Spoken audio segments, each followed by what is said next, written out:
Welcome to SwitchCorner, my name is Alex and today we're going over the recent Indie Direct, but instead of going through the entire event, I figured I'd highlight my favourites, and honestly with this one there was actually a fair few. I've got 10 games I do want to shout out. Let me know though what the highlights were for you in the comments down below, and with that, hit subscribe, join us here for reviews and deals daily, and let's get started.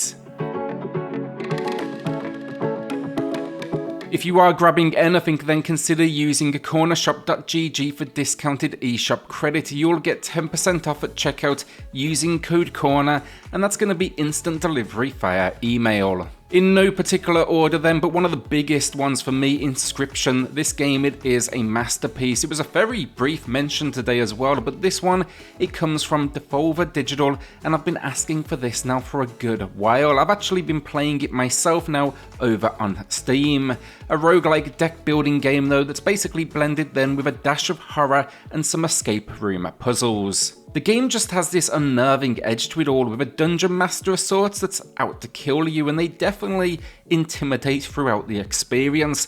The idea though, you'll build up a deck, navigate a board, and then you'll collect these wild animals, you'll sacrifice them, and you'll uncover the secrets of this world. It really is incredibly dark stuff, but just so well done. Pepper Grinder then was also a Devolver Digital piece, and for me that means a day one pickup. This one, it seems to be a fast-paced platformer with an emphasis on environmental puzzles, but all at this incredible pace. Doesn't seem to be a huge amount on it out there just yet, but it seems we are a shipwrecked treasure hunter, and we can use and upgrade this drill to traverse the landscape.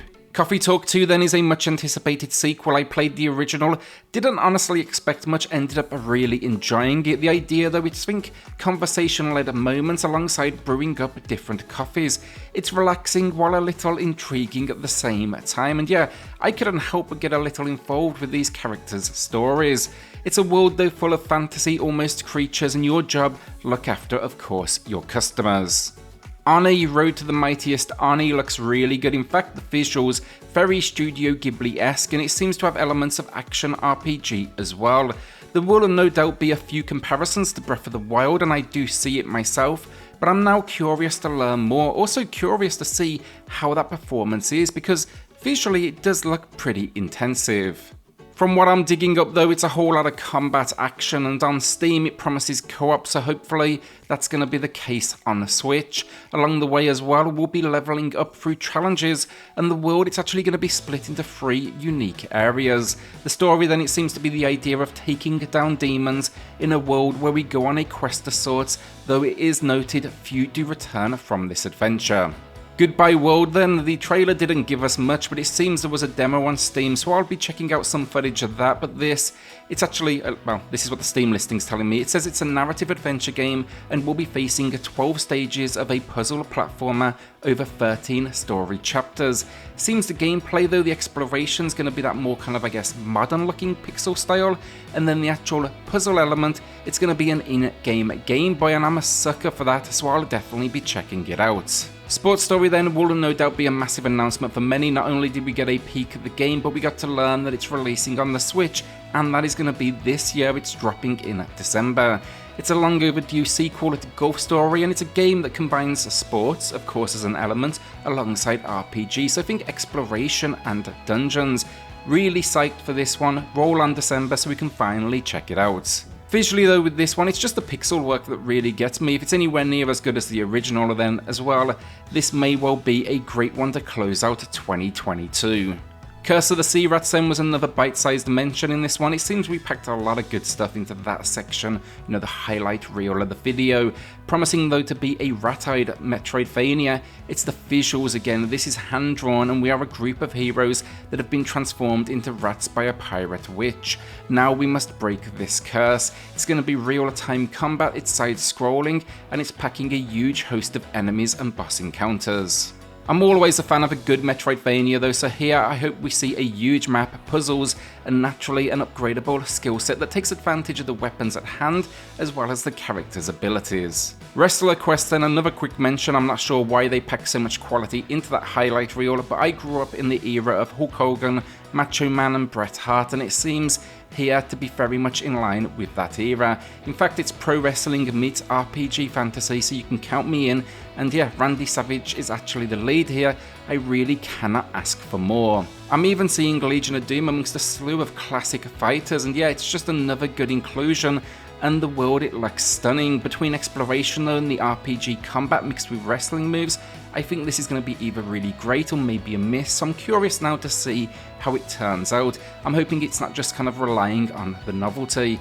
The idea of leveling up though, I think it could be a great time as we see these wrestlers, their fight moves, I guess, improve.